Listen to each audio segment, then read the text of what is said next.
Homeschooling is a rewarding journey, but it can also be demanding. We are educating multiple children, running a house, driving kids back and forth to activities, and some of us are even working from home on top of everything else.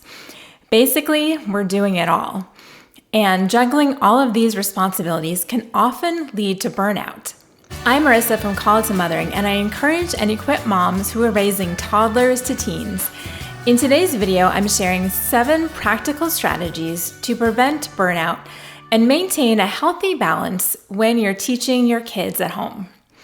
Number 1, don't try to replicate school at home. So many of us try to make our homeschools look exactly like a regular school setting. We set up our schoolrooms just like a typical classroom. We've got certain time slots for different subjects, and we may even have a block schedule that mimics a regular school day from 8 to 3. But the reason that we brought our kids home in the first place to educate them is probably because we realized something about that environment wasn't working. The great thing about homeschooling is that you can think outside of the box and tailor your child's education to his or her own interests and strengths. It is not a one-size-fits-all type of thing. But so often, we focus too much on making sure that our kids get all of their math facts down and the mechanics of writing and history dates just right. And we end up missing out on the opportunity to form a great relationship with them, or we even hurt this relationship in the process. We also miss the chance to address a lot of the things that get in the way of our kids' learning, which leads to my second point: focus on character first. It's hard to teach a child spelling or algebra if you haven't first addressed character issues beneath the surface. For instance, you ask your daughter to read a paragraph and she has a meltdown, or your son gives you an attitude when you explain another way to work out a math problem. Or both kids start fighting over who's going to do which part of the science experiment. Their resistance to persevering through a tough subject or receiving constructive criticism reveals a deeper heart issue that has to be dealt with. If things aren't running smoothly and you find that you're constantly butting heads with your kids, it may even be necessary to put academics aside for a season and focus solely on character. I'll be honest, I don't like interruptions in my days or schedule. It's much easier to just ignore the disrespect, laziness, and whining so that I can continue with my agenda and mark everything done for the day. But it's our job as moms both to train and discipline our kids. We want to use these struggles to shape their character. So if they're struggling with something like, say, diligence, use practice sessions throughout the day where they can work on strengthening attentiveness. Give them different instructions 10 times a day and have them practice focusing on one single task until it's done. Then have them come report to you so that you can check on their work. This heightened accountability leads to a feeling of needing to act responsibly and complete a task all the way. You could also use the Bible as a guide.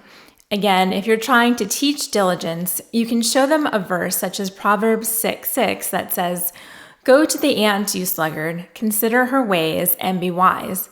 Or 1 Corinthians 10:31, which says, "So whether you eat or drink or whatever you do, do it all for the glory of God." Using God's word to train up our kids in this way is instrumental in developing internal motivation along with the fruits of the Spirit. These, in turn, will help your child put their best efforts forth in their schoolwork. So much of home education involves teaching those things that are not strictly academic. Number 3 is have realistic expectations. We get so discouraged when our kids don't seem to be learning something in the time frame we think they should, or when something just isn't clicking for them. But the good news is there is no behind in homeschooling. If they're really struggling with certain concepts, they may just not be ready for them yet. Let them grow and mature a little bit, and then try reintroducing a lesson again in a few months. When my daughter was in second grade, she struggled a lot with spelling and writing. It turned out that she just wasn't ready for that level of language arts yet. So a quarter of the way through the year, I pulled out the first grade curriculum that we had used the year before. I went over those concepts again and got her caught up, and we spent the rest of the year redoing the first grade lessons. If I had kept on pushing her to do something that she wasn't ready for, I know she would have become more frustrated and withdrawn, and there would have been a lot more conflict between us. Trust me, those first glimpses of harvest will come into view if you don't give up. Your daughter will eventually read a book without pictures on every page, though it may not be on your timetable. Your son will also figure out long division, but it won't necessarily be a result of that tried and true works for everyone method. Number 4, take care of yourself. As moms, we focus a lot of energy on taking care of and pouring into our children. But if you burn out, who will care for your family? In Mark 12:31, Jesus said to love your neighbor as you love yourself. So it's important to look for those ways to help you relax. For me, what helps is setting some time aside for Bible study on my own and listening to worship songs around the house. Sometimes it's just chilling out for 30 minutes while I send the kids to their rooms for some quiet time. What I've done for the last few years is block out the first hour of my day to spend time with God, pray, and care for myself. I'll listen to the Bible on the YouVersion app and praise and worship music on my phone while I get ready for the day. This helps keep my focus on God, who ultimately gives me the strength for what's ahead. So think about what would help you relax and recharge. Spending time with God, taking a nap, having coffee with friends, or maybe diffusing some essential oils. You could even trade off with a friend and watch each other's kids so that you can go for an outing by yourself or just have a quiet afternoon alone. Number 5, don't say yes to everything. In our time and culture, we so easily fall into the trap of being busy and doing all the things. We are proud to be multitaskers, but we're rarely able to keep focus in only one place. Our brain is everywhere. Yes, we get the job done, but the end result is purely physical and mental exhaustion. We want to do it all, but that's where the stress comes in. What we need to do instead is learn our limits and create healthy boundaries in our lives. At first, people who are not used to it may find it strange. However, this will not only give you immediate relief if you're starting to get burned out, but will also produce major benefits in the long haul. While it may sound heartless to say no, if you don't learn to say it now, you will fall back into the same trap of being busy and overwhelmed. When someone asks you to bake something for an event, consider everything else you have going on before saying yes. Don't feel like you have to volunteer at every church event. It may not be the right season right now to teach Sunday school or a women's Bible study. Consider what's reasonable given your current schedule. And it's okay to limit outside activities for your kids as well. Your children really will be okay without all the extracurricular stuff. Besides, that's not really your priority as a Christian parent. We all want our kids to have a well-rounded and enriching education, of course, but if we're always running here and there to activities, that will stress us out also. Number 6, work smarter, not harder. One thing I've learned over the past 10 years is that there is no one right way to homeschool. Sometimes if we become too rigid and overcomplicate things, we get easily overwhelmed. Over the years, I have simplified our homeschool as much as I can by combining my children for a couple of subjects.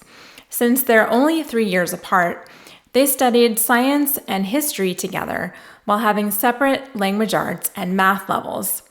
When my son, who's older, started 8th grade and began doing all of his schoolwork independently, that's when I had them branch off into different levels of science and history And whatever my daughter didn't pick up in these subjects when they were learning together, I then went back over with her.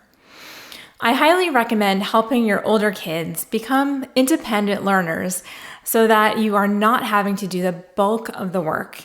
And then you can also transition to being a guide for them as they go through the material. Something else that has helped me immensely to avoid stress and overwhelm is adding flexibility to our homeschool. Homeschooling year-round at times, for instance, allowed us to stretch our curriculum and take breaks more often.